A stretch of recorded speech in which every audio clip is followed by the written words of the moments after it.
Buenas tardes desde España peninsular. Aquí son exactamente las 12 de la noche, pasadas ya 12 minutos del jueves 2 de mayo. En Paraguay, nuestros amigos del IPES, allí son 6 horas menos, luego son las 6 de la tarde. Vamos a continuar con estas lecciones que estamos celebrando los miércoles en colaboración con el Instituto Paraguayo de Estudios Sociológicos y la Asociación Amigos de la Hispanidad. Voy a dar paso ahora a un representante, un miembro del IPES, del Instituto Paraguayo de Estudios Sociológicos. Además es diplomático y nos habla desde Canadá. Don Esteban Bedoya, buenas tardes. Gracias por estar con nosotros y participar. Bienvenido. Gracias Alberto. Buenas tardes. Acá tenemos la misma hora que en Asunción, en Ottawa, son las 6:12. Bueno, a título personal puedo decir que realmente esta cuarta jornada a la que estamos llegando me llena de satisfacción porque bueno, pareciera que estamos tomando conciencia de la importancia que tiene el mundo hispanoamericano, los vínculos sólidos que tenemos con España que han sido olvidados por bastante tiempo y bueno, justamente en estas lecciones hemos escuchado sobre la leyenda negra y cómo afectó eso a los programas de estudio en Hispanoamérica. Pero estamos en un momento, en un punto de inflexión, como dije en algún momento, en el que los bloques se están separando y no pero precisamente de forma amistosa, ¿no es cierto? Parece que es difícil reconciliar posiciones a nivel internacional y entonces, más que nunca, creo que tenemos que buscar la convergencia de intereses entre el mundo hispanoamericano, ¿no es cierto? Nos identificamos con la cultura española, sin dudas. Nosotros como paraguayos somos, no seríamos paraguayos si no tuviésemos herencia española y herencia guaraní.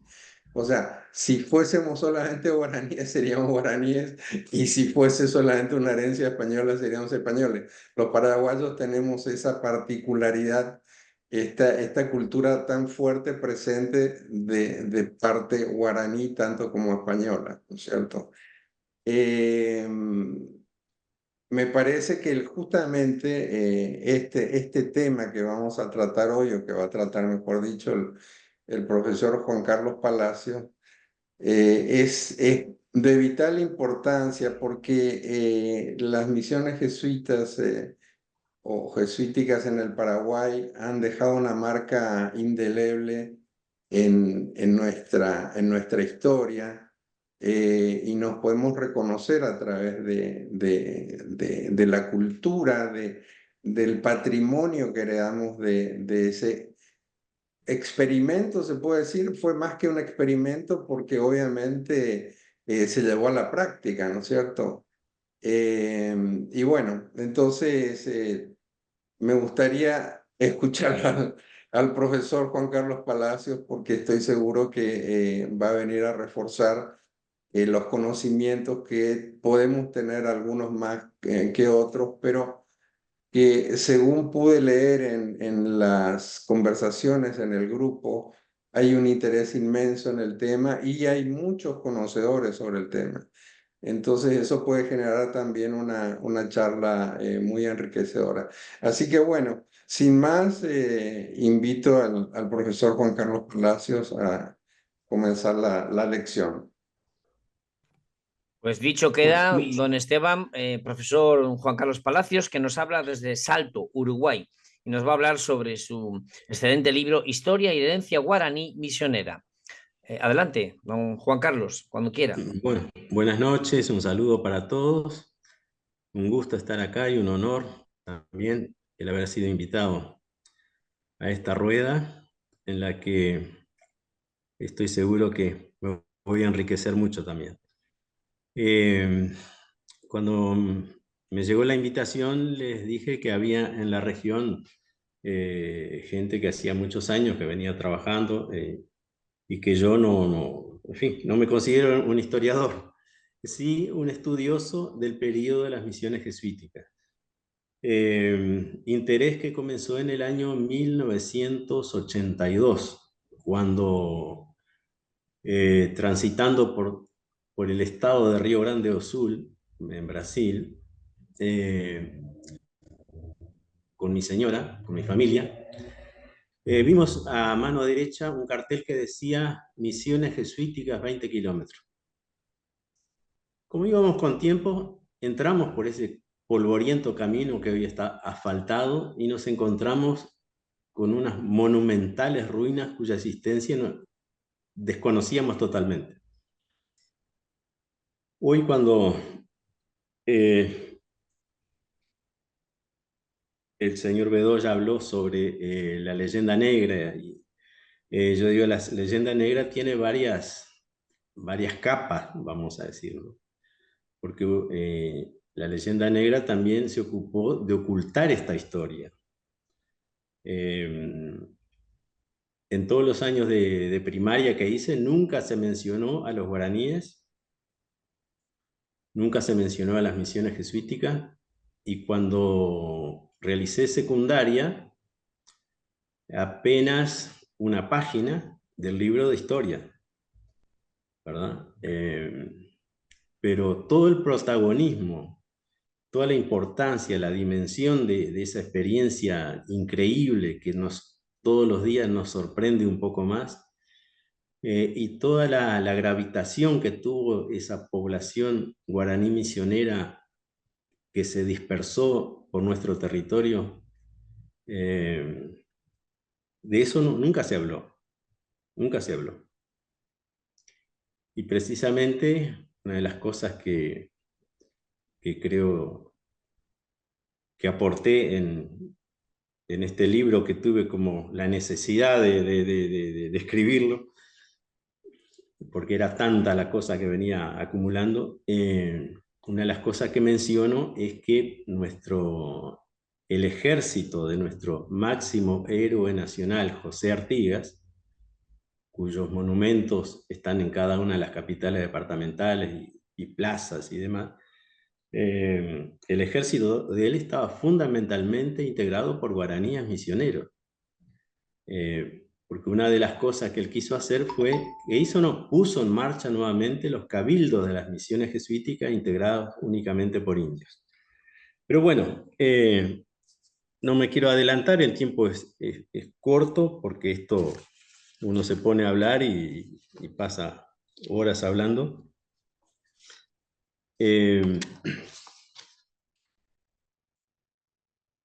Yo no voy a hablar de la Compañía de Jesús porque seguramente todos ustedes ya conocen bastante, pero vamos a decir que, bueno, 9 años después de su fundación, en 1640, 9 años después estaban desembarcando en la costa brasileña. Y años después estaban entrando por el otro lado, por la costa del Pacífico, o sea, por ahí por Panamá, llegaron a Lima y pronto empezaron a evangelizar, se fueron a orillas del Titicaca, casi 4.000 metros de altura. Estamos hablando en el 1500 y algo, ¿no? Y en el 1588 llegan a Asunción. Son cosas que uno no se puede imaginar al corazón de América, por caminos indígenas. Salieron de San Pablo una partida de jesuitas y otra partida salió de Lima y se encontraron en ese 1588 en Asunción. En 1604 crean la provincia jesuítica del Paraguay. Y claro que es un territorio para administrar la orden desde el punto de vista de la evangelización, ¿no? No tiene nada que ver con el virreinato del Perú, que era el que regía los destinos de toda esta región. Y bueno, el padre superior de la provincia jesuítica del Paraguay se instaló en Córdoba, la ciudad de Córdoba, en Argentina, donde ahí ellos mismos, años después, fundaron la primera universidad, 1622, crearon la primera universidad, y por eso nosotros conocemos a Córdoba como la docta, o sea, fue mucho antes que Buenos Aires, mucho antes que muchos lugares. Y bueno, en 1609 llegan a ese punto geográfico conocido, que es la ciudad de San Ignacio Guazú, donde crean la primera reducción. Una de las cosas que a uno le emociona es estar en ese lugar, pensar que ese fue el inicio de los 30 pueblos que después formaron todo el sistema. Y particularmente a mí me emocionó entrar al salón de actos de la municipalidad de San Ignacio Guazú y constatar que ese salón de actos de esa población, de esa ciudad, lleva el nombre de aquel cacique que aceptó y que le dio el primer sí a la Compañía de Jesús para integrar ese proyecto que era la formación de una misión jesuítica. Él con su población dio el paso, su gente lo siguió, y con él después fueron nucleándose otras poblaciones cercanas o aldeas cercanas de guaraníes. Pero es interesante que hoy ese municipio lo recuerde y lo homenajee y ponga el nombre de ese, en letras enormes, el nombre de ese cacique que se llamaba Arapí Sandú. Así luce el nombre del salón de actos. Bueno, poco tiempo después comenzaron saliendo de Asunción, eso queda hacia el este, San Ignacio Guazú. Después otros jesuitas cruzaron el Paraná y después cruzaron el río Uruguay. También se dirigieron hacia el noreste en dirección a San Pablo, a la región del Guairá, así se llamaba, en dirección a San Pablo, territorio brasileño hoy. Ahí fundan varias reducciones y bueno, el desarrollo de las misiones jesuíticas es algo que llama la atención, el vigor que tuvo eso, el éxito que tuvo, la acogida que tuvo. Entre las cosas que uno destaca, porque a la vez uno se sorprende, entonces una de las cosas es la habilidad, la inteligencia con que la Compañía de Jesús se movió, ¿verdad? Porque una de las cosas notables fue que ellos nunca intentaron quitarle a los guaraníes su idioma, sino que ellos procuraron aprenderlo. Y yo leía en esos documentos antiguos, no sé si fue de Ruy de Montoya o algún otro, que esa estrategia permitía que el jesuita, al llegar y aprender el guaraní, él se podía comunicar con todos los integrantes de la tribu, desde el más pequeño hasta el más anciano. Mientras que si se intentaban que ellos dejaran el guaraní y aprendieran el español, ellos únicamente se iban a poder comunicar con aquellos que habían aprendido el español. Entonces se van formando distintas poblaciones y comienza ya estamos allá por el año 1620 y algo, y las misiones comienzan a ser asediadas, hostigadas y atacadas por las milicias bandeirantes, que eran cuerpos de mercenarios que salían de San Pablo para capturar indios, en este caso, como le decían, indios mansos, que iban aprendiendo oficios, porque en las misiones ellos trataban de transmitirles conocimiento de carpintería, de hilado, en fin, varias cosas. Entonces, las misiones no tenían armas, no estaban autorizadas por la corona española a tener armas, entonces eran muy vulnerables. En 1632 emigran de ahí, del Guairá, hacia el sur, hacia, vamos a decir, las cataratas del Iguazú, esa zona, y un poco más al sur del río Iguazú, se instalan en lo que hoy es la provincia de Misiones. Es un éxodo que los relatores de la época hablan de 12.000 personas, ¿no? 12.000 personas, murieron muchos en el camino.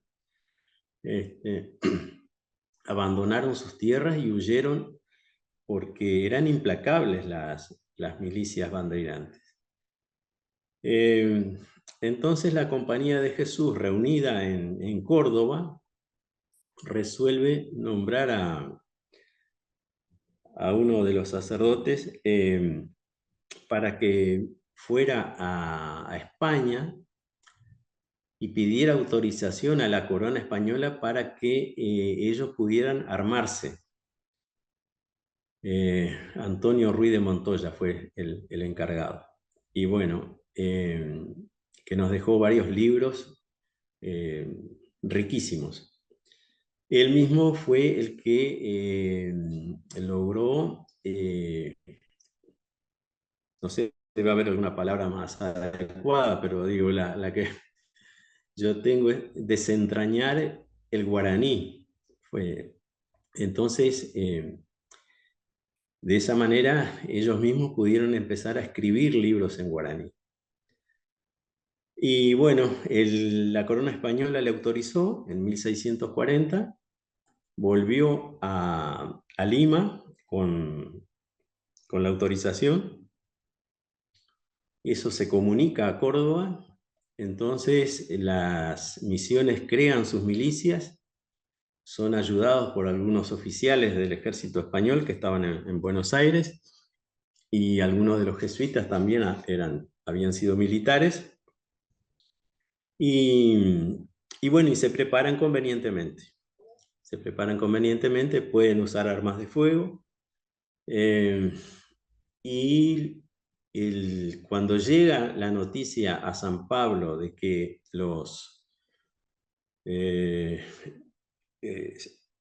había venido esa autorización para que se armaran, lo primero que sucede es que los jesuitas son expulsados de San Pablo.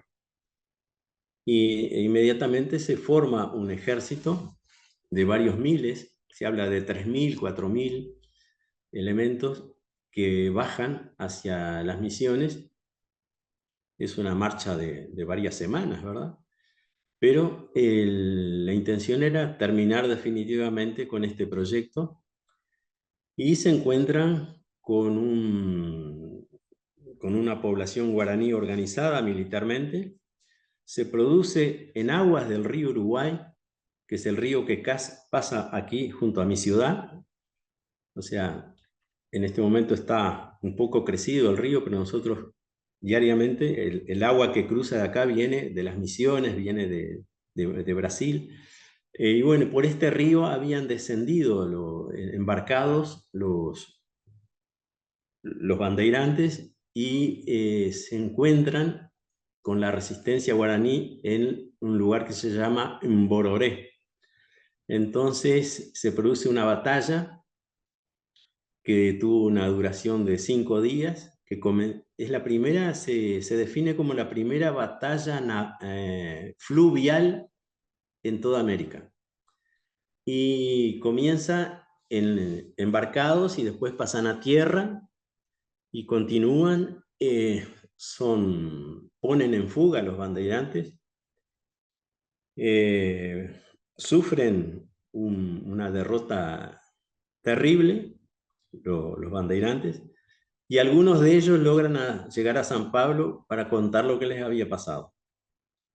Entonces, nunca más volvieron. Papá,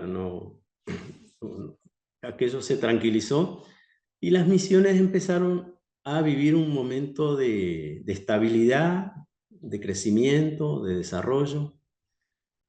hasta que llega el año 1690, 1680, 1690, ahí es donde se considera que comienza el período de esplendor de las misiones. Empiezan a llegar grandes arquitectos de Europa, de Italia, grandes maestros de arte, de música. Uno de los misioneros relevantes, de los tantos relevantes que llegaron, remontó el río Uruguay dejando una crónica de su viaje por el río Uruguay. Y cuando llegó a la misión de Yapeyú, crea una escuela de música y un taller de instrumentos musicales, porque él se vino con distintos modelos de instrumentos musicales de la época de Europa, y acá procuraba que los indios con determinada habilidad pudieran fabricar cosas parecidas. Él pidió a los distintos pueblos, que el total eran 30, que les enviaran elementos para formarse en música, y después eran devueltos a los 30 pueblos para ser allí maestros de música y crear una escuela de música. Con el tiempo, cada misión tuvo su banda, tuvo sus coros, ¿verdad? Había algunas formaciones musicales que se llamaban capilla, que recorrían la región visitando las poblaciones españolas que había en ese entonces, como, bueno, la misma Asunción, Corrientes, Santa Fe, Buenos Aires, Córdoba. Entonces, cada vez que había un acto relevante, se pedía que formaciones musicales de las misiones bajaran para animar los festejos que se realizaran.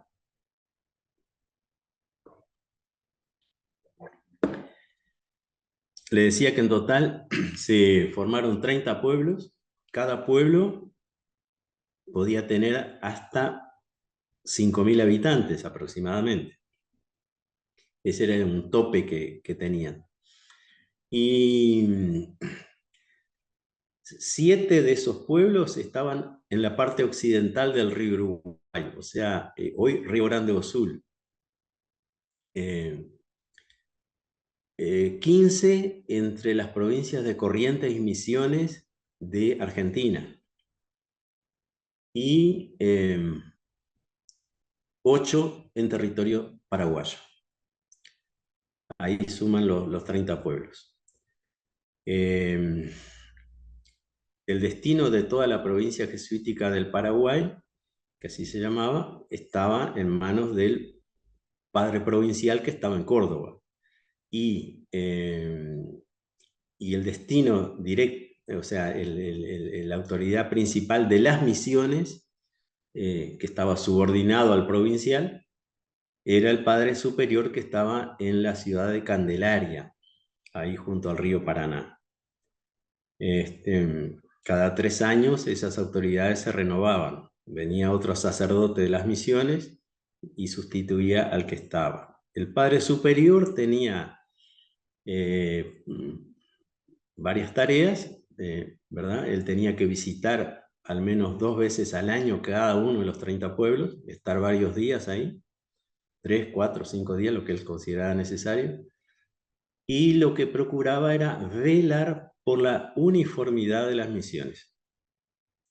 Las misiones más o menos estaban a una distancia de 20, 25 kilómetros una de otra, porque era la distancia que podía una persona caminar durante un día. O sea, si salía de mañana, de tarde llegaba al otro pueblo. Esa era un poco la...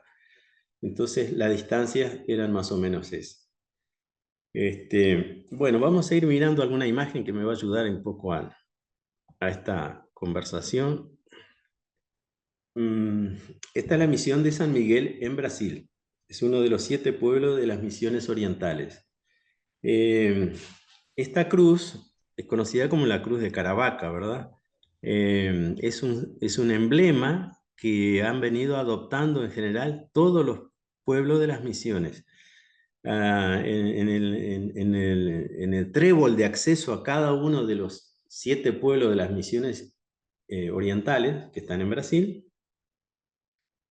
San Borja, San Nicolás, San Luis Gonzaga, San Lorenzo, San Miguel, San Juan y Santo Ángel Custodio. En el trébol de acceso hay una réplica de esta cruz, que esta es original, de ahí de esa misión, de hormigón, lo que indica que ese pueblo al cual, esa ciudad a la cual uno está entrando, tiene un origen misionero. Después he podido ver en Argentina, también en Paraguay, se están usando esta cruz como emblema que identifica al lugar como un lugar de origen misionero. Bueno, esta segunda imagen lo que nos muestra es el área guaraní en la época precolombina, ¿no?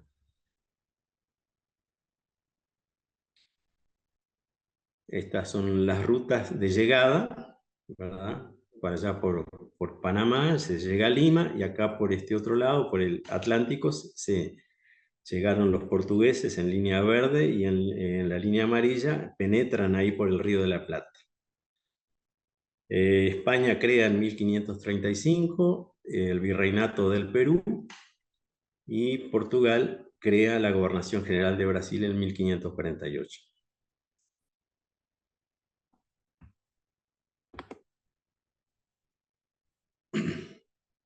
Le decía que en 1549 llegan los jesuitas a territorio, a la costa brasileña, en 1568 a Lima. Y bueno, acá esta imagen pretende recordar ese encuentro de 2 partidas de jesuitas en Asunción en ese año 1588. En 1604 se crea la provincia jesuítica del Paraguay, con sede en Córdoba, y en 1609, como le decía, la misión de San Ignacio Guazú. Después de poblar esa zona próxima a San Pablo, donde son combatidos, se reducen todos a la provincia de Misiones y alrededores. Ahí se produce la batalla de Emborore, y bueno, y este es el territorio que queda finalmente en ese límite amarillo, es el territorio de las misiones. Los otros puntos son enclaves de la Compañía de Jesús en el Río de la Plata. Los 30 pueblos. Ahí está. Y estos son los 7 pueblos de las misiones orientales, que yo los menciono un poco por inercia, porque ¿qué pasa? Eso era parte de lo que era la provincia oriental, lo que hubiera sido el territorio del Uruguay en el pasado, ¿verdad? Pero esa parte finalmente quedó administrada por Brasil. Bueno, un mapa antiguo. Esto es otra cosa que hay. A ver, disculpen.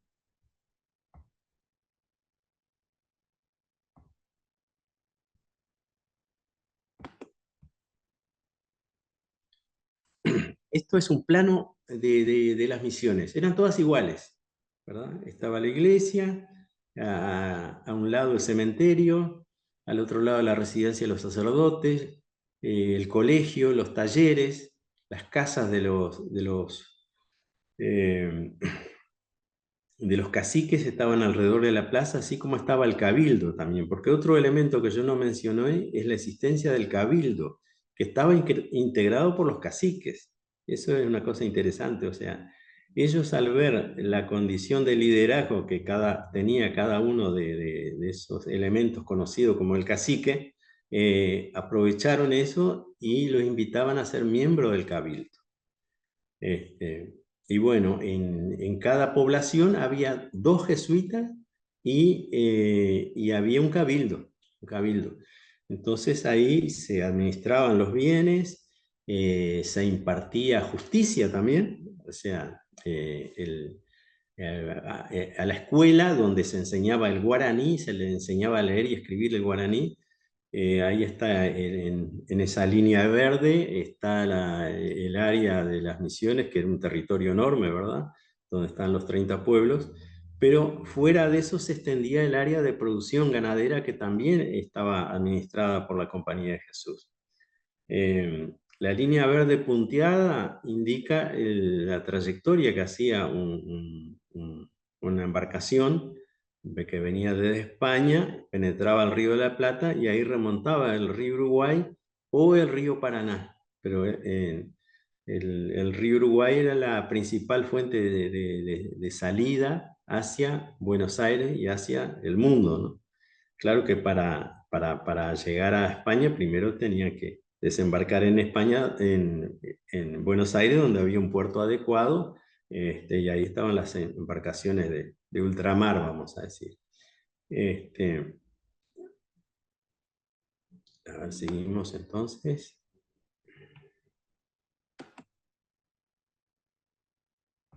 Esta imagen lo que muestra es toda el área misionera con los 30 pueblos y el área de producción, ¿verdad? La ciudad donde yo vivo está dentro de la línea punteada, ocupa ese lugar que está abajo a la izquierda de la línea punteada.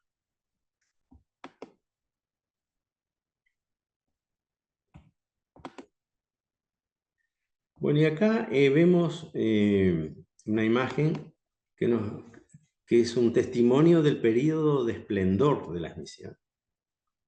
Acá en el Uruguay les aseguro que la inmensa mayoría de la gente no conoce esto.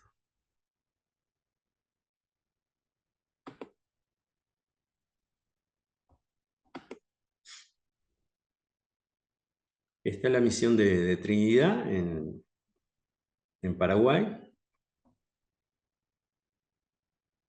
Detalles del púlpito en piedra, construido por manos indígenas, obviamente con la guía de los maestros venidos de España, ¿no? de Europa.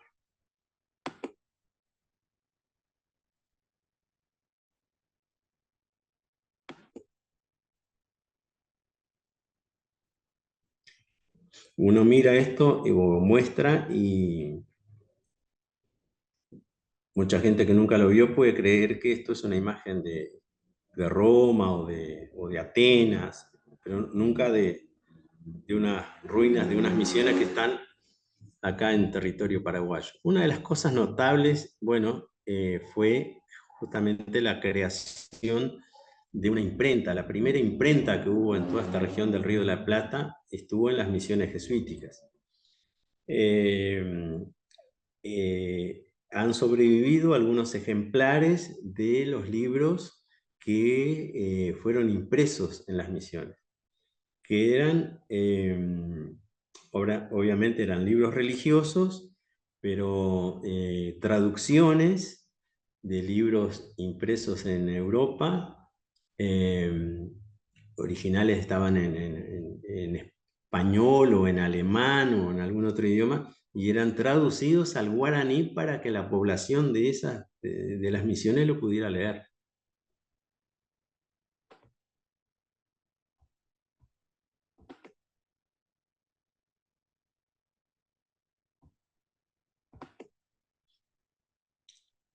Las imágenes en madera son espectaculares.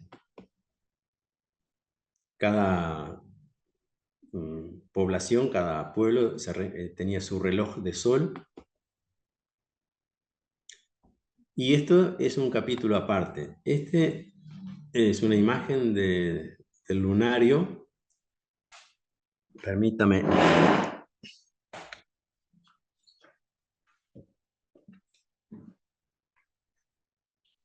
Lunario de un siglo, escrito por el sacerdote Buenaventura Suárez. Montó ahí alrededor del 1720 y algo un observatorio astronómico, primer observatorio astronómico. entonces publicó un libro en Lima con las efemérides e incluso pronosticando, prediciendo los eclipses hasta para dentro de un siglo. Este me lo regalaron en San Cosme y Damián, donde hay un planetario, el lugar donde hubo el primer observatorio astronómico. Entonces, en homenaje a eso, San Cosme y Damián, que es una pequeña población, no sé, tendrá 2.000 o 3.000 habitantes, tiene un planetario. Y sorprende Paraguay. Entonces, precisamente estudiando estos temas, por allá veo que en 1780 aproximadamente viene una partida de España de cartógrafos para delimitar, o sea, establecer los límites con Portugal. Se instalan en Buenos Aires y se produce un eclipse de sol. Y está la fecha. Como eran cartógrafos, eran observadores, ¿no? Registran que ese día se produjo un eclipse de sol. Bueno, entonces me vengo al lunario y me fijo en esa fecha y estaba predecido ese eclipse ese día. Notable. Inmediatamente llamé a quien me regaló el libro allá en San Inás, en San Cosme y Damián, para darle esta sorpresa. Bueno, ¿podemos seguir con las imágenes? Sí, sí, claro. Te activo otra vez compartir pantalla. Un momento. O sea que estuviste, Juan Carlos, encantado de comprobar de que el libro funcionaba. Exactamente. Sorprendidísimo.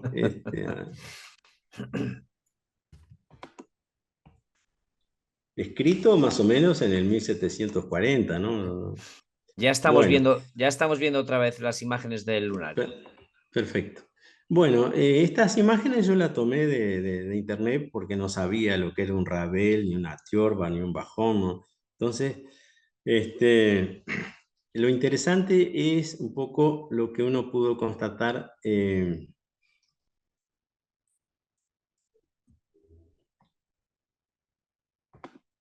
La historia es difícil de resumirla, pero yo, a ver, quiero llegar a lo siguiente.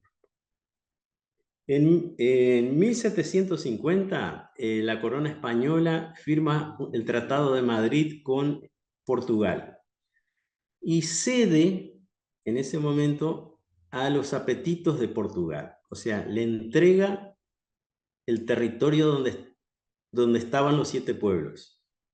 Entonces se comunica a la Compañía de Jesús que ellos, con todos los pobladores que rondaban unos 30.000 habitantes, recuerden que había 5.000 aproximadamente en cada población. 7 por 5, 35, pero ellos tenían un inventario diario, porque allí se llevaba un registro. Como no entraba, estaba incluso prohibido el ingreso de cualquier persona que quisiera entrar, especialmente por temas de miedo a la viruela, fundamentalmente, y llevaban registros de bautismo y llevaban registros de fallecimiento. Se sabía exactamente día a día la cantidad de pobladores que había en cada población. Entonces, la corona le comunica que deben abandonar, que eso pasa a ser jurisdicción de Portugal. Bueno, obviamente se pueden imaginar que fue una mala noticia para todos los sacerdotes que estaban ahí en la vuelta, para la Compañía de Jesús, y tratan de dilatar ese paso de abandonar con esos 30.000 pobladores y cruzar al río Uruguay para el otro lado, que era lo que pretendía la corona. Entonces, se va dilatando, se va dilatando. Pasa un año, pasan 2 años. Y bueno, entonces llega un momento que la corona española y la portuguesa se ponen de acuerdo para enviar ejércitos para expulsar militarmente en caso que se resistan a abandonar el territorio. En el primer intento de 1754, el ejército español es derrotado por el ejército guaraní, que era un ejército informal, vamos a decir. Eran jóvenes rebeldes que no querían acatar y que, vamos a decir, desobedecieron a la autoridad que en ese momento estaba ahí, que era el cabildo. Obviamente que desconocían la autoridad de los jesuitas. Fue todo un clima espantoso. Y bueno, los españoles llegaron en invierno. Los indios le habían arrasado el campo, le habían quitado todo el ganado del cual ellos se podían alimentar.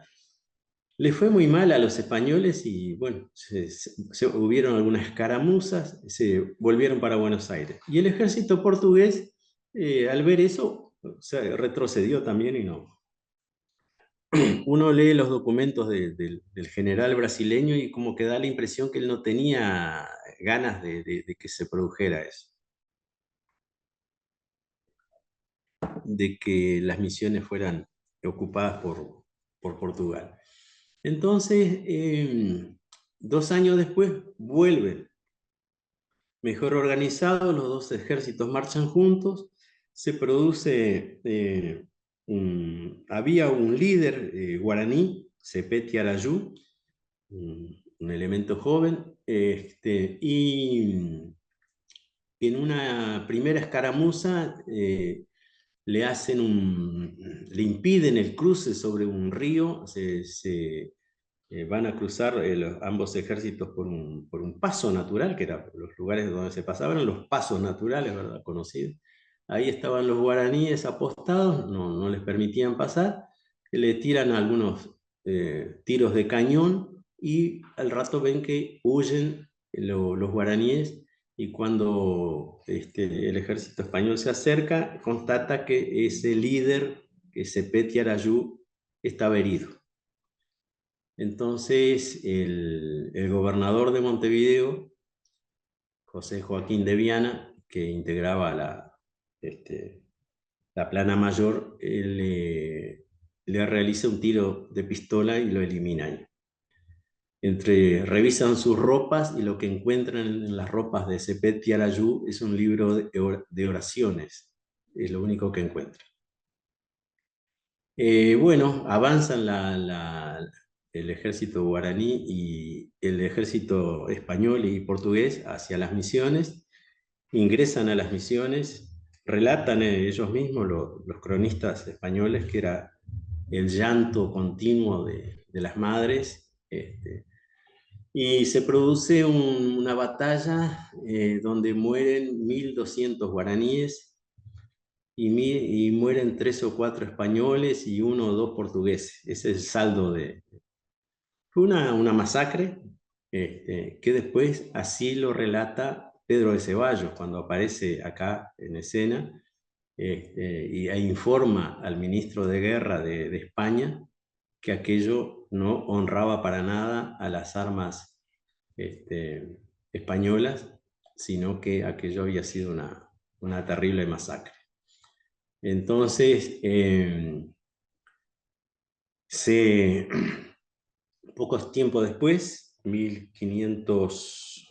años después, Fernando VI, que era el rey de España, que había hecho ese tratado con España, muere, y en 1761, Carlos III, que era el que lo sustituyó, resuelve desconocer el Tratado de Madrid y permite a los jesuitas que vuelvan, y a esas poblaciones que se habían dispersado en todas direcciones, que también vuelvan a reconstruir sus pueblos, porque sus pueblos ya habían sido arrasados, y se instalan nuevamente.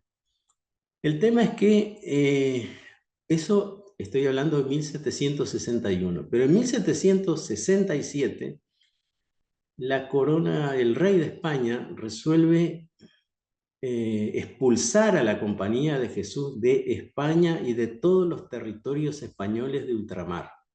Entonces la orden llega, orden secreta, llega a las máximas autoridades de Buenos Aires y se ejecuta eso una noche de invierno, golpean la residencia de los sacerdotes de la Compañía de Jesús en Buenos Aires.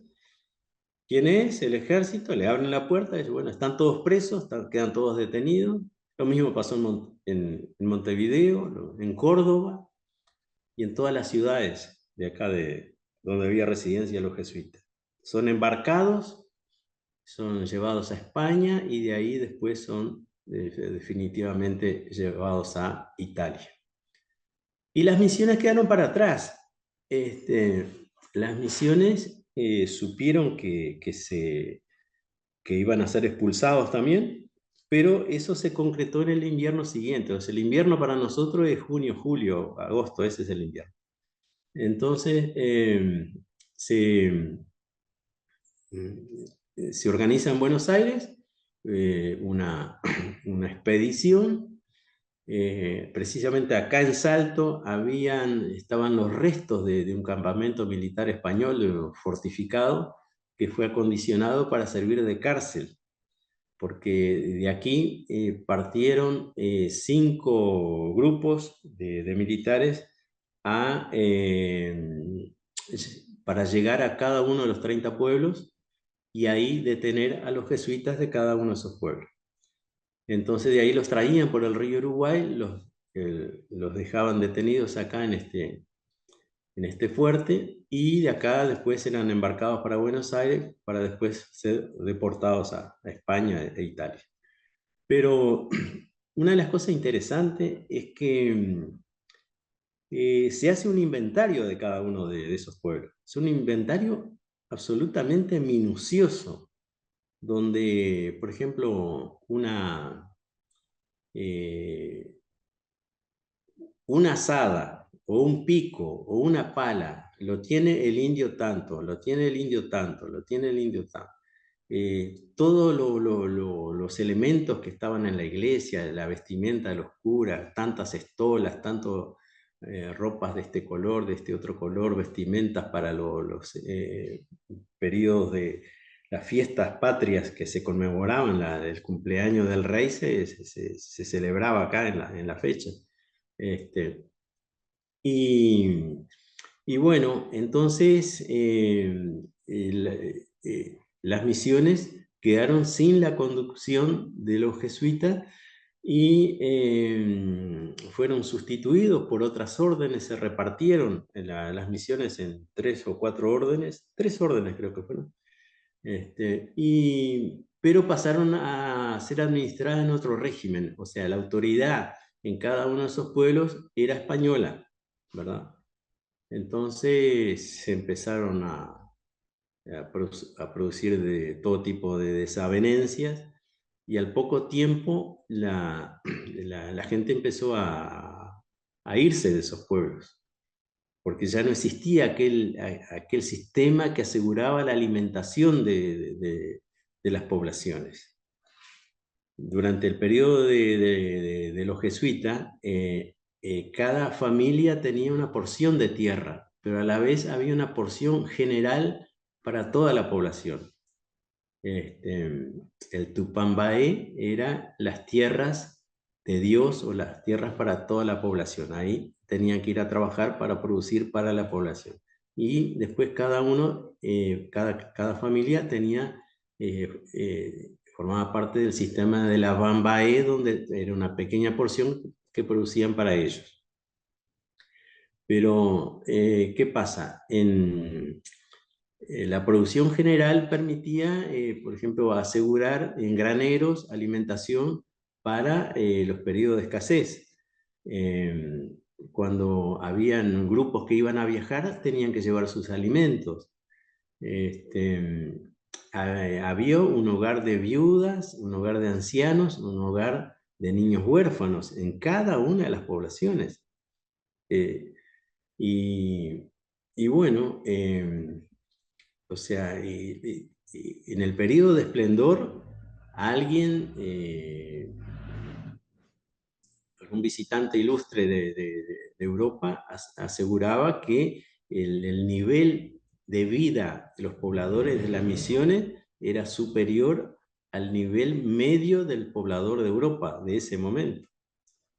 Acá no pasaban hambre, estaban todos vestidos, cada uno tenía su casa. Que hoy vemos las casas, que vamos a ver alguna imagen ahora. Bueno, este es el friso de los ángeles músicos de Trinidad. Observen la importancia de la música en la fachada de la misión de San Miguel. Bueno, este es un mapa que más o menos ya lo vimos. Poblaciones hoy guaraníes en Paraguay. Algunas imágenes. Esta es la iglesia de San Cosme y Damián. Es la única que está en pie de los 30 pueblos. Fue restaurada, ¿verdad? Pero es la única que está en pie. Ahí se celebran bodas, bautismo, misa, imágenes. Podemos ver San Cosme y Damián con su reloj de sol. Los pisos no eran de tierra, eran de mosaicos, algo parecido a un ladrillo, a una cerámica, distintas formas. Esto es parte de un cielo raso. Observen la calidad de las imágenes. Esto es Santiago Apóstol.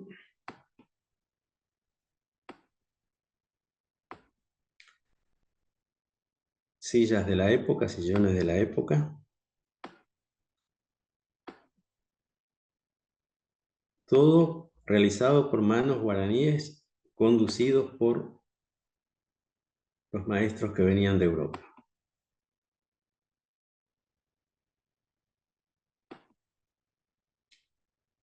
Este sagrario seguramente fue traído en la imagen anterior que yo les...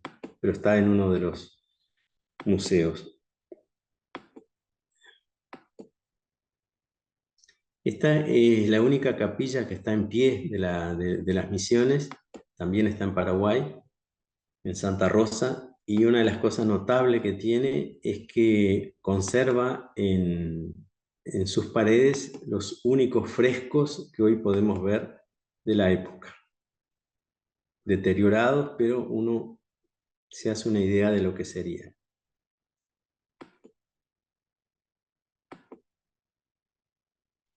Bueno, esta tira de casas que ustedes ven ahí son las casas de los indios que estaban alrededor de la plaza. Con su techo de teja de la época, con sus veredas de piedra sostenidas en columnas de piedra de la época. Esto es en Santa María de Fe, igual. Esto debe estar un poco restaurado, pero la estructura es la original.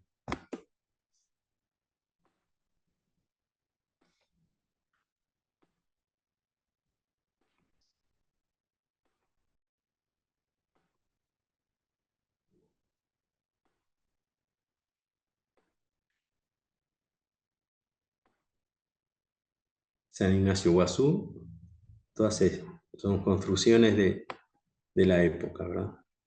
Esta parte creo que no, pero la que recién veíamos sí. Con un museo espectacular. Los techos con las tejas de la época, ¿no? Todo eso se conserva. Entonces, en varios de estos pueblos conservan alrededor de la plaza las casas de los indios, las casas de la época, que están habitadas, que están en uso. Algunas son pequeños comercios, pero todas tienen esta estructura, ¿no? Techo, veredas de piedra y galerías sostenidas en columnas de piedra.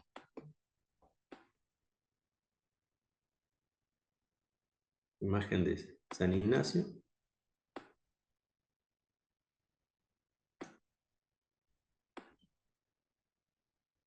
Y esta es una reducción que no se llegó a ocupar. Cuando estaban por ocuparla, se vino la expulsión. Jesús de Tabarangüé, en Paraguay.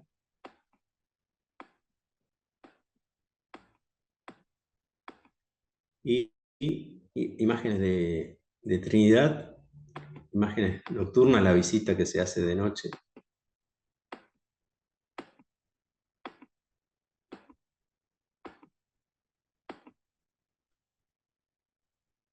Muy bien, por acá termina mi exposición. Si alguien quiere aportar algo, me encantaría.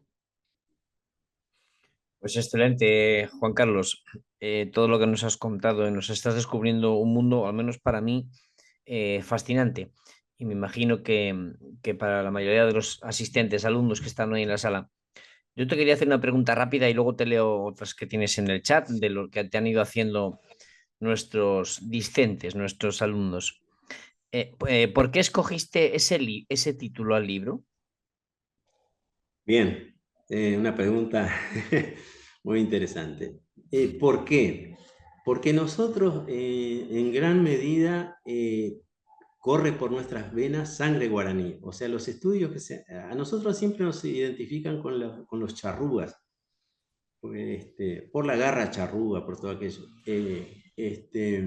Yo creo que ha habido un ocultamiento deliberado de la presencia guaraní acá. No solo porque no se ve en los libros de historia, sino por el ocultamiento en varios planos. Una de las cosas que se olvidaron de hacer fue quitar el nombre guaraní de nuestra toponimia. Gran parte de nuestros ríos y arroyos llevan nombre guaraní. Y bueno, la afluencia, o sea, durante la época de las misiones, aquí en territorio uruguayo no había misiones, o sea, no había poblaciones guaraníes. Eran minuanes, guenoas, yaros, charrúas también, ¿verdad? Los guaraníes bajaban por el río Uruguay rumbo a Buenos Aires. Pero cuando las misiones se dispersaron, esa población mucha de esa población se vino para acá y sobrepasó en gran medida a la población indígena que había acá. Acá hubo un éxodo en 1829 de 9.000 guaraníes. 9.000 guaraníes llegaron al territorio uruguayo, esperanzados en que acá iba a haber un cambio. Se los engañaron, ¿no? Los trajeron para quitarles sus bienes. Y, y bueno, y como les decía, el ejército de Artigas mayoritariamente estaba integrado por guaraníes. Entonces, toda esa gente que vino de pueblos incendiados. Entonces, de ahí el título. Venimos un poco para homenajear a toda esa gente. Qué interesante. Bueno, nos has contado una cantidad de cosas preciosas y también terribles. Hice una ponencia hace unos meses precisamente con una entrevista con el padre Gabriel Calvo Zarraute. Fíjate, Juan Carlos, que el título de la entrevista, la ponencia era La expulsión de los jesuitas, el principio del fin del Imperio Español, considerando Imperio Español pues como toda América, ¿no? Toda la época virreinal. Es que nos has contado unas cosas tan bonitas que son desconocidas, esa grandeza. Nombrabas antes a este europeo que vino por América, que era el alemán Humboldt, y que decía eso, que en cualquier pueblo, cualquier indígena, cualquier ciudadano americano, independientemente de su clase social, vivía mejor que cualquiera con la misma clase social en Europa. Era una cosa, la riqueza que tenía América era increíble. Te voy a hacer otra pregunta antes de dar paso a Esteban para que nos comente algo y nos diga lo que quiera preguntar o aportar a la charla de hoy. ¿Qué hubiera pasado? Vamos a jugar a qué hubiera pasado si. ¿Qué hubiera pasado si en el año 1800 y los años posteriores toda América sigue estando unida? Hoy en Nueva York estaría en Lima y San Francisco en las cataratas de Iguazú y o sea, seríamos una potencia mundial, es que no me cabe duda. ¿Cuál es tu pensamiento sobre esto, Juan Carlos? Divide y reinarás, ¿no? Eso. Eh, Sí, yo creo que sí, sin duda. Esta América tiene todo. Una de las cosas que yo olvidé mencionar, que este padre Antonio Sepp, el que creó esa escuela de música y muchas otras cosas, creó el primer horno de fundición de hierro, porque encontró que había unas piedras, unas rocas, que él sospechó que tenían hierro y empezó a aprovecharlas. O sea, también hubo la primera fundición de hierro, estuvo acá en las Misiones, para esta zona. Pero yo, ya que mencionaste esto de España, yo quería comentar algo. Eh, yo estoy seguro que la expulsión de los jesuitas produjo en la sociedad criolla de acá, eh, española, pero criolla de acá del Río de la Plata, de estos países, una desazón enorme, que para mí fue el principio de una reacción contra España. Ellos no querían que se expulsaran a los jesuitas, porque era un faro de luz, era un faro de la cultura. Los jesuitas, los guaraníes sabían leer y escribir. Nuestros gauchos no sabían ni leer ni escribir ni música, ¿verdad? Entonces, aquello fue un golpe terrible cuando se expulsó la orden que se dio en Montevideo para toda la población, que no se podía criticar so pena de ser ejecutado. Ese fue el nivel de la imposición que hubo. Entonces yo creo que fue un error terrible de la corona en el momento, que seguramente después alguien se debe haber arrepentido, pero creo que hasta ese momento España tenía acá vamos a decir, una reserva de todo tipo, ¿verdad? De todo tipo, económica, cultural, en fin, todo lo que se estaba aprendiendo de la botánica y y de la biología de acá, que en gran medida fue aprovechada por los franceses, por los que venían a cada rato a buscar cosas. Pero me, sí, sí, pienso que hubiera sido otra cosa muy diferente.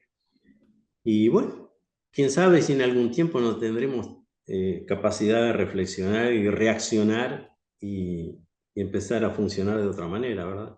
Ojalá fuera, porque uno se siente uruguayo. Yo seguramente por mis venas también corre sangre guaraní, pero uno se sentiría más seguro si esto fuera un territorio unido y unido a España, ¿no? Eso me parece que sería el destino razonable, inteligente que podíamos llegar a aspirar. Yo estoy dedicado, Juan Carlos, y precisamente para esto hacemos este tipo de reuniones y de encuentros, para desde la sociedad civil pues ir estrechando lazos. Y lo que rompieron hace 200 años o 200, casi 300, nuestros monarcas, aquel Fernando VI que pacta con Juan V de Portugal, quieren expulsar a los guaraníes. Los guaraníes evidentemente no quieren ser portugueses, quieren seguir siendo españoles, y luego Carlos III, pues aquello que hizo fracasar esta convivencia de estos monarcas torpes, podríamos decir, a ver si lo arreglamos nosotros. Bueno, pues quiero dar paso a Esteban Bedoya, el representante hoy del IPES aquí en la sala.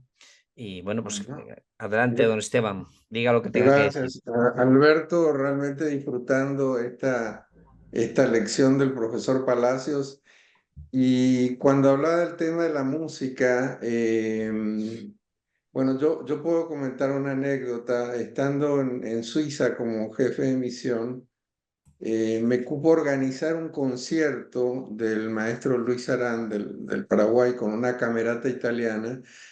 Y la música elegida para ese concierto fue el barroco paraguayo, que no era otra cosa que composiciones de Domenico Cipoli en las Misiones, que en realidad fueron partituras encontradas en Bolivia, en una misión jesuítica boliviana, pero como parte de la provincia jesuítica del Paraguay, ¿no es cierto? Entonces, la vigencia de ese barroco hasta el día de la fecha, y nos lucimos nosotros como herederos de esa cultura, del criollo hispano-guaraní reflejado en la maestría en la fabricación de instrumentos de los indios y de los compositores de los sacerdotes jesuitas, ¿no es cierto?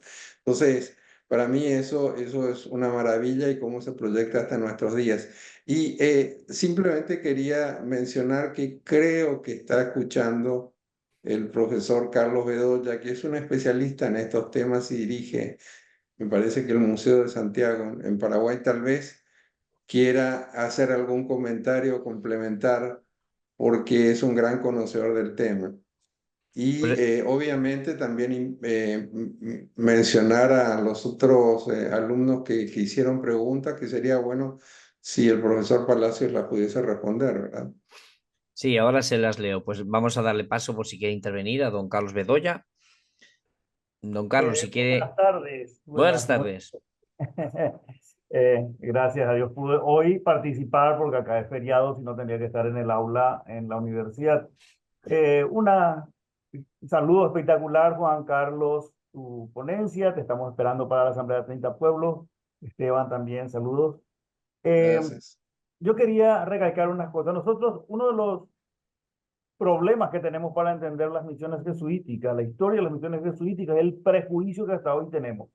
Porque todos los paraguayos hablamos del idioma, de los guaraníes, nuestros antepasados, pero hay un prejuicio como que no podemos entender que en esa época, en 1622, por ejemplo, Carlos hablaba de las capillas de música. La capilla de música de San Ignacio se funda en 1622, 1609 la fundación, en 1622 ya tenemos capilla de música, ya tenemos instructores formados que van a ir a formar a otro lado.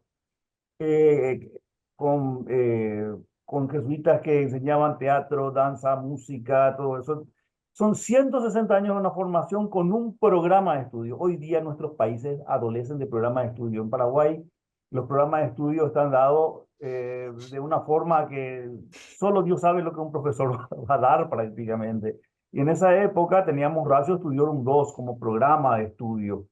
Eh, no podemos entender la grandeza de Juliana Tirayú, que compone el canon inverso, una partitura que se lee del derecho, del revés, o en el caso de Ignacio Azurica, que cuando muere, después de la expulsión ya en Buenos Aires, se hace un inventario de las partituras que tenía, y tenía desde Boccherini hasta, o sea, no nos entra en la cabeza, aunque nos enseñen y la razón nos diga, pero no podemos entender, aprender que esos indígenas tenían mejor formación que nosotros, que tenían mejor escuela que nosotros, que hoy mismo, ¿verdad?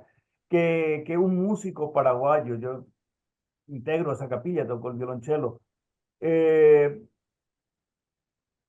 un músico paraguayo, un músico latinoamericano hoy de academia, no podría, no tiene, vamos a decir, todo ese repertorio que tenía un Ignacio Azurica a su disposición y ejecutándose. Por eso termina siendo profesor de música de las grandes familias bonaerenses, etcétera. Entonces yo creo que ese prejuicio de no poder entender, o sea, cuando hablamos de la batalla del Boloré, parece que hay unos indiecitos con unos arcos y una flecha y el taparrabos.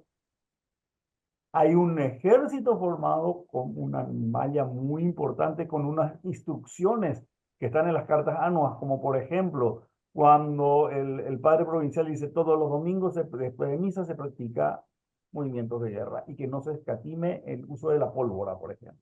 Entonces, yo creo que tenemos una gran deuda de poder entender esta civilización, esta grandeza de la que fuimos y de la que somos herederos. Pero no nos va a faltar mucho porque es una cuestión no solo de datos, de investigación, es una cuestión de actitud ante la historia y de poder ver lo grande que fue esa civilización como como experimento social, uno de los más grandes experimentos sociales que se ha hecho en la historia. Disculpen yo me entusiasmo mucho cuando hablo así que... Nos encanta, Carlos, que te entusiasmes. Hay un historiador francés que igual alguien en la sala le conoce, que se llama Hipólito Taine, o Taine, no sé cómo se pronuncia, que dice en sus memorias, dice, hay un momento superior en la raza humana y es la España americana de los siglos XVI y XVII. Es una cosa increíble, es que todo lo que estás contando es cierto, Carlos.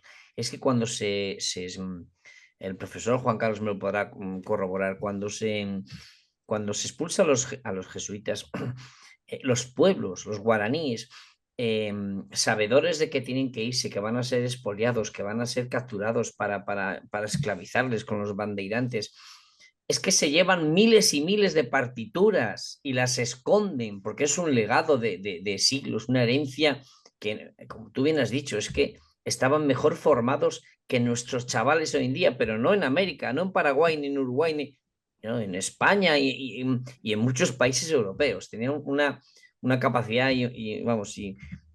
un acervo cultural increíble. O sea que no puedo estar más de acuerdo contigo, Carlos. Para finalizar, nada más que hay una carta bellísima de estos indígenas cuando se resistieron, lo que se llaman las guerras guaraníes, y le escribe una carta al rey donde le dice, durante generaciones hemos defendido la corona y hemos sido súbditos fieles. ¿Qué pasó ahora de todo lo que nos dijeron? ¿Es que Dios se equivocó? Es la pregunta que le hacen los Qué bueno. cartas en guaraní. Sí, sí, sí, qué Gracias. bueno. No, no se equivocó Dios. El que se equivocó fue, pues, seguramente por presiones. Tened en cuenta que estaban primero los Austrias, después de la guerra de sucesión española, a principios del siglo XVIII, entran los Borbones también mandaban en Francia y nos llega aparece la famosa o la mal llamada Ilustración, porque la verdadera Ilustración estaba en la Escuela de Salamanca y en esas decenas de universidades que estaban creadas, como bien ha dicho el profesor Juan Carlos, en 1622 se crea la primera universidad en Córdoba, pero es que en 1550, o sea, 100 años antes, prácticamente ya se habían creado otras universidades por toda América. Entonces, esta Ilustración francesa, cuando inunda todo, el único, vamos a decir, el único contrapeso que tenían en América eran precisamente los jesuitas, porque cualquier jesuita tenía una formación antes de empezar a predicar, a, a expandir el Evangelio, tenía una formación de 12, 15 años. Todos hablaban, lo ha dicho el profesor, hablaban todas las lenguas, hablaban latín, español perfectamente, escribían música, sabían de leyes, medicina e historia. O sea, eran auténticos portentos, eran catedráticos. Y esa gente era capaz de parar a la Ilustración y decirles, oiga, usted, Descartes, Diderot, D'Alembert, no me venga aquí a hablarme a mí de Ilustración cuando nosotros llevamos con la Ilustración 200 años en estas tierras a nuestras espaldas. Y cuando se expulsan los jesuitas, todo eso se pierde. Y fue, vamos, pues yo creo que fue terrible, bueno, a los hechos me remito, lo que nos ha ocurrido después. Pero que no seamos pesimistas, que lo pasado, pasado está, y lo que tenemos que conseguir ahora es retomar esas relaciones que teníamos y esos pueblos, esas naciones que surgieron, e ir avanzando paso a paso en la mejora común y el entendimiento de todas las naciones. Voy a leerte, Juan Carlos, hoy nos hemos pasado un poco del tiempo, pero bueno, como es ya la última lección, nos vamos a despedir. Pues voy a leerte algunas de las preguntas y comentarios que te han hecho en el chat mientras dabas de tu ponencia, tu excelente ponencia, y después daré paso nuevamente a don Esteban y a Ángel Colmán, que es también del IPES, y a Gustavo Cristaldo, por si quieren intervenir ya para cerrar. Pues mira, por ejemplo, nos hacen una pregunta, Carlos, de aquí de Barcelona, de España, te pregunta, ¿los guaraníes son conocedores de esto que nos estás exponiendo? ¿O bien se les inoculó la leyenda negra anti-hispana? Muchas gracias. Pues no sé si quieres contestar algo a esta pregunta que te hacen.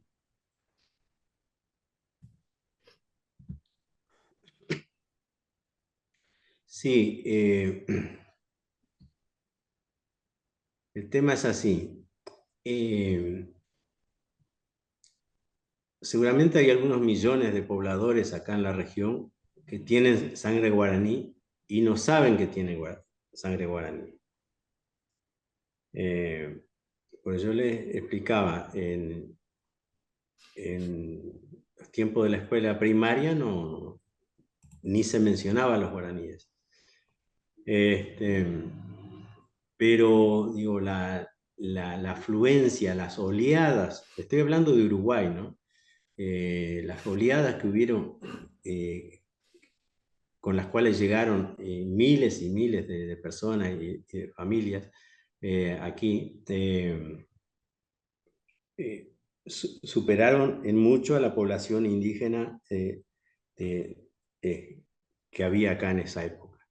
Entonces, hoy cuando hablamos de los guaraníes, sí, porque entendemos que los guaraníes somos parte de esta población que habita esta región hoy, pero no sabemos ni el idioma. Gracias a Paraguay se ha conservado la lengua guaraní, ¿verdad? Que en Paraguay es oficial.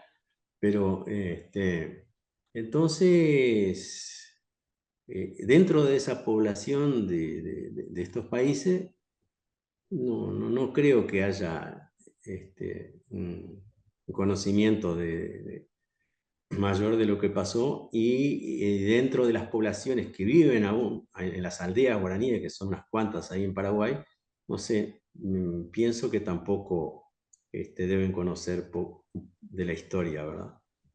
Pues es buen momento esa reunión que tenéis de las 30 poblaciones que me comentabas el otro día cuando hablamos por teléfono, para ir tocando estos temas, ir mencionando, ir descubriendo la verdadera historia, para que lo vayan sabiendo, porque sí, sin duda. con que lo sepan en la próxima, esa reunión que tenéis en mayo, con que en petit comité lo comentéis a 3, 4, 5 personas, simplemente despertéis la curiosidad. Le podéis pasar hasta estos vídeos que quedan a disposición de todos, se editan y quedan ahí. Oye, mirad este vídeo, comentad a ver qué pasa, y que tengan la necesidad de seguir averiguando. Porque el pueblo que no conoce su historia dicen que está condenado a repetirla, ¿no? Pues es importante que los guaraníes, en este caso, con ese espíritu de unión que quieren tener, que vemos que están consiguiendo, pues sepan perfectamente cuál es su pasado, porque tenemos un pasado común. Te leo otra pregunta. Dicen por aquí, Marta Violeta nos dice una pregunta muy interesante además. ¿Qué leyes se aplicaban en los cabildos jesuíticos? ¿Las españolas vigentes o las misiones tenían sus propias normas? Bueno, yo la verdad que desconozco eso. Lo que digo, por ejemplo, que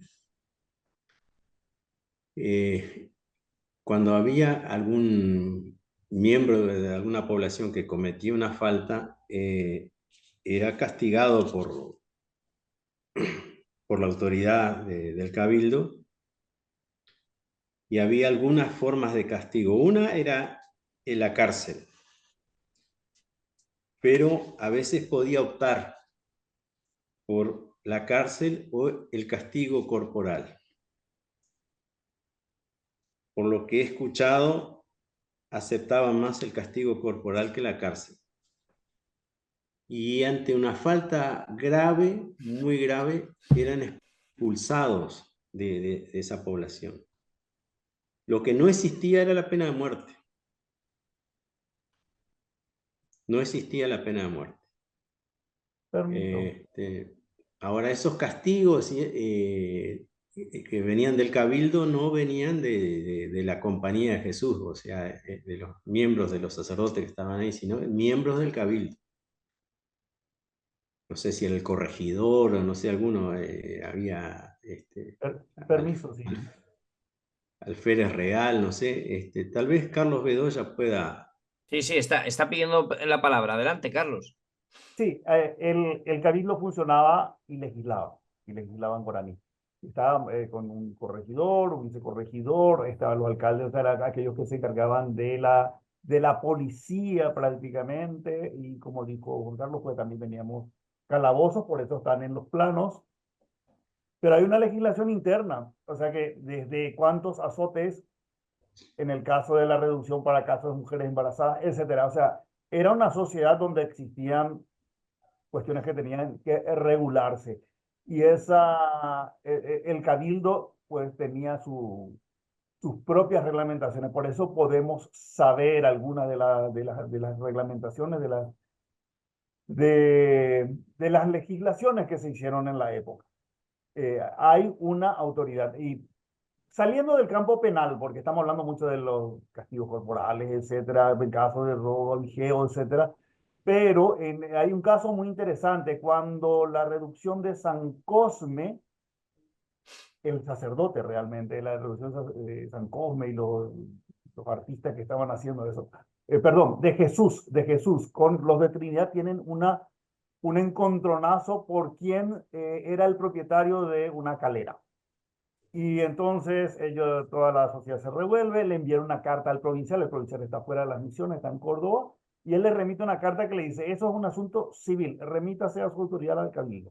Es decir, la autoridad del cabildo no es una autoridad ficticia, es una autoridad, realmente la autoridad civil de la ciudad. Pues muchas Gracias. gracias. Gracias, don Carlos, por la aclaración. Vamos a leer otra pregunta, un par de ellas más, quedan 2 o 3 y ya finalizaremos, Juan Carlos. Mira, dicen por aquí, ¿cuál considera que fue la causa final para que la corona española decidiera deshacerse de los jesuitas? Y luego le preguntan que cómo pueden conseguir su libro en Paraguay. Bueno, esa pregunta que acaban de hacer ahora, Viera Cubilla, tendríamos una conferencia de 1 hora y media para responderla. Pero bueno, por si quiere decir algo, ¿por qué? ¿Por qué quiso expulsarse a los jesuitas? Aunque más o menos ya lo hemos intuido, ese cambio de régimen de monarquía de Austria a Borbones y esa falsa ilustración francesa que entraba. Pero si quiere añadir algo más, Juan Carlos, pues adelante. Sí, sí, fue un efecto de la ilustración, ¿no? Un efecto de la ilustración. Nuevas ideas que aparecieron ahí y bueno, pues no hay que darle más vuelta.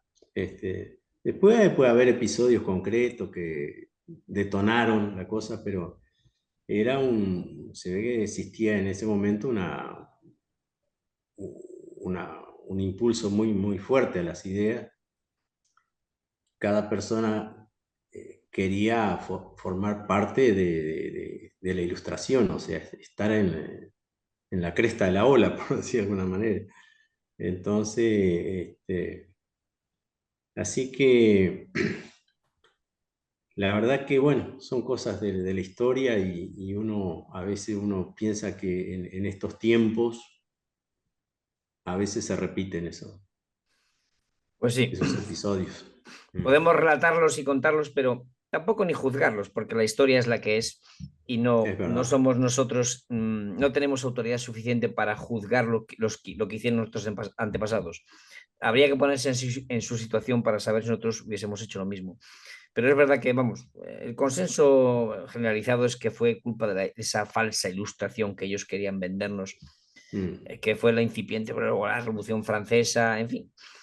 Porque Francia, de hecho, estaba instigando constantemente no solamente en los reinos españoles, los virreinatos, sino en todos lados. Es el Papa Clemente, creo que es, ¿qué Clemente? Es Clemente XIV o no me acuerdo, 13, es el que expulsa, perdón, suprime la Compañía de Jesús en 1773. O sea, de España, de los territorios españoles, se expulsan 7 o 6 años antes. Es decir, que iban a por... La Compañía de Jesús significaba un poder terrenal, aparte del espiritual, muy grande. Y eso no se podía consentir. ¿Y por qué tenían ese poder? Sí. Pues porque a las naciones, cuando hablo de naciones me refiero a naciones étnicas, los pueblos les querían, porque les daban amor, cariño, trabajo, comprensión. Bueno, lo hemos escuchado todo esta noche aquí. ¿Se puede comprar su libro en Paraguay, Juan Carlos? Sí, no está en venta en librerías el libro, pero yo ahora de la Asamblea de los 30 Pueblos 24 de mayo. Vamos a estar en San Ignacio Guazú y vamos a llevar unos cuantos ejemplares ahí.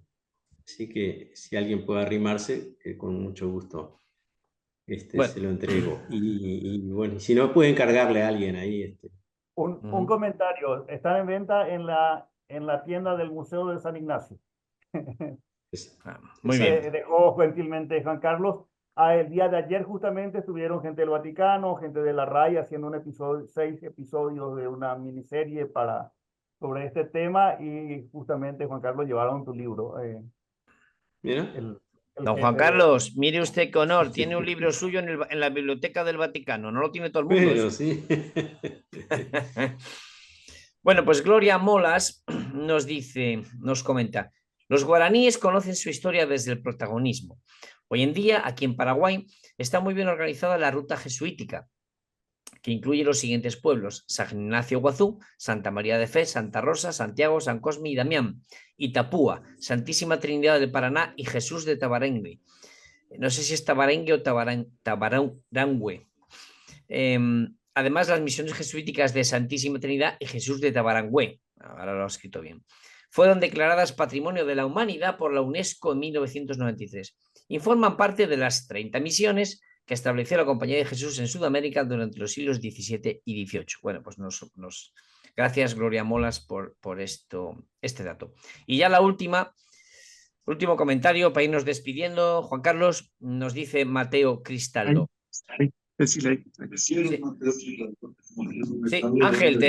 Ángel, espera, ahora te damos paso, que te estamos escuchando, Ángel Colmán. Bueno, leo el último comentario que dice de Mateo Cristaldo: excelente exposición. En parte de mi formación había podido escuchar estos temas con profesores paraguayos y también argentinos. Buenísimo poder repasar los temas y tener más información al respecto. Muy interesante. Felicitaciones. Me anoto a próximas interacciones. Y Viera Cubilla dice: un lujo la clase de hoy, da para hacer toda una jornada. Muchas gracias. Don Ángel Colmán, le voy a dar a usted la palabra ahora. Después, si quiere, don Gustavo, y va a finalizar don Esteban Bedoya.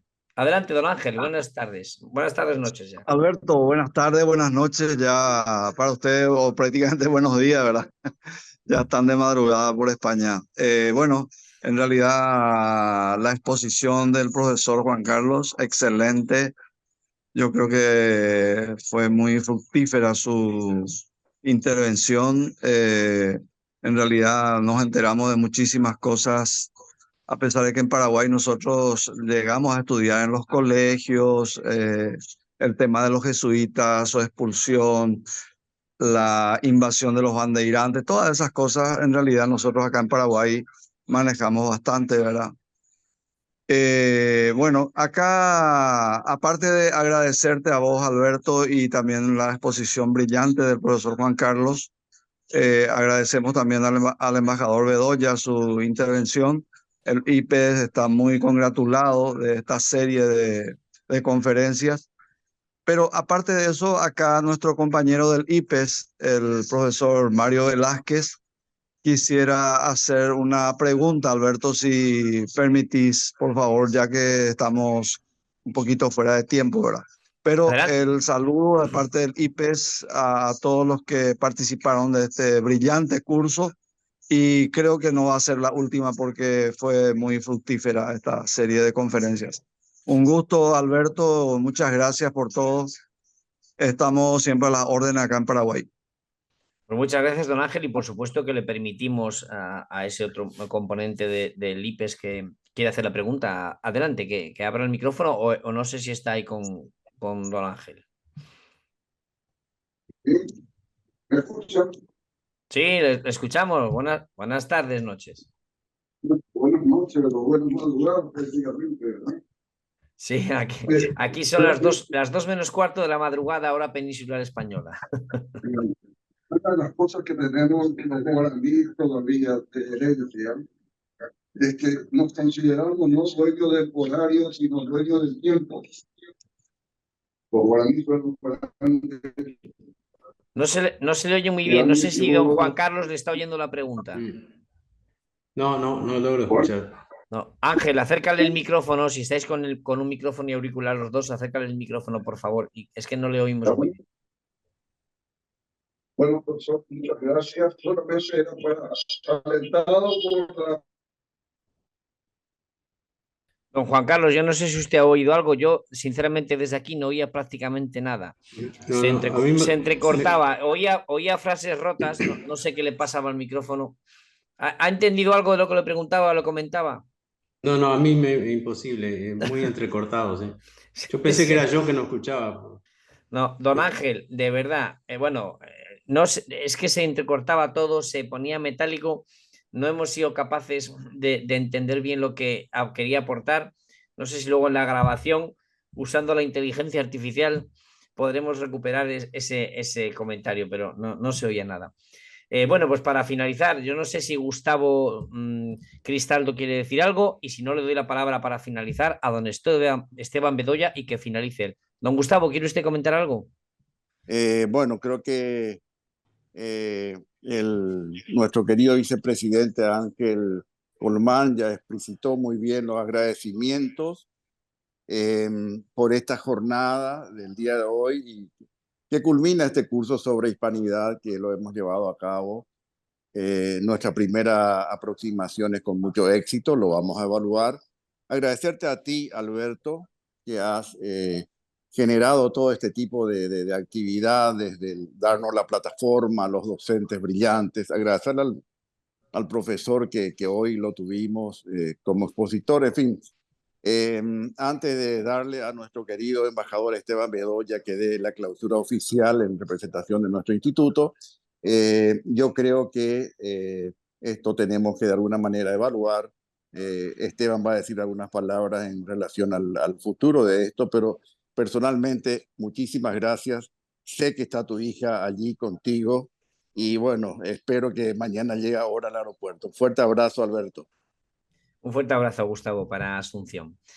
Don Esteban, pues le cedo la Bueno, palabra y usted ahora va a sí. clausurar el curso. Bueno, la verdad es que son tantas las preguntas que quedan que obviamente se impone dar continuidad a estas lecciones. Creo que es un sentimiento compartido con los miembros del IPES y bueno, en nombre justamente del IPES quiero agradecerte, Alberto, por esta excelente iniciativa, por la calidad de los expositores. Hemos tenido otras 3 lecciones, aparte de esta, todas de un excelente nivel. Nos han ayudado a entender en qué mundo estamos metidos, conociendo la historia. Y bueno, entonces en base a esto, por supuesto, pensar en las próximas lecciones, como dijo Gustavo Cristaldo, tal vez a fin de mes se pueda tener una reunión y poder trabajar en próximo curso. Me parece que la experiencia vivida así lo amerita. Y bueno, nada más que nuevamente agradecerte, agradecer al Protocolo Santa Pola y bueno, y a todos los alumnos que han estado presentes, que son alumnos pero conocen muchísimo, o sea, son todos conocedores. Lo menciono a Carlos Bedoya, que obviamente ha hecho unos comentarios muy enriquecedores. Así que bueno, muchas gracias por esta oportunidad y seguimos en contacto. Pues nada, recojo el guante como no podía ser de otra manera y a últimos de este mes tendremos esa reunión y pues si hay que realizar el segundo curso ya no será de introducción, ya será de expertos en hispanidad y historia compartida, pues lo haremos. Muchas gracias, don Esteban, don Gustavo, vicepresidente, Ángel Colmán y por supuesto a don Juan Carlos Palacios, que fue el ponente de esta noche. Y ahora Buenas ya, noches. buenas noches a todos y Adiós. feliz jueves. Muchas gracias a ustedes. Igualmente. Igual.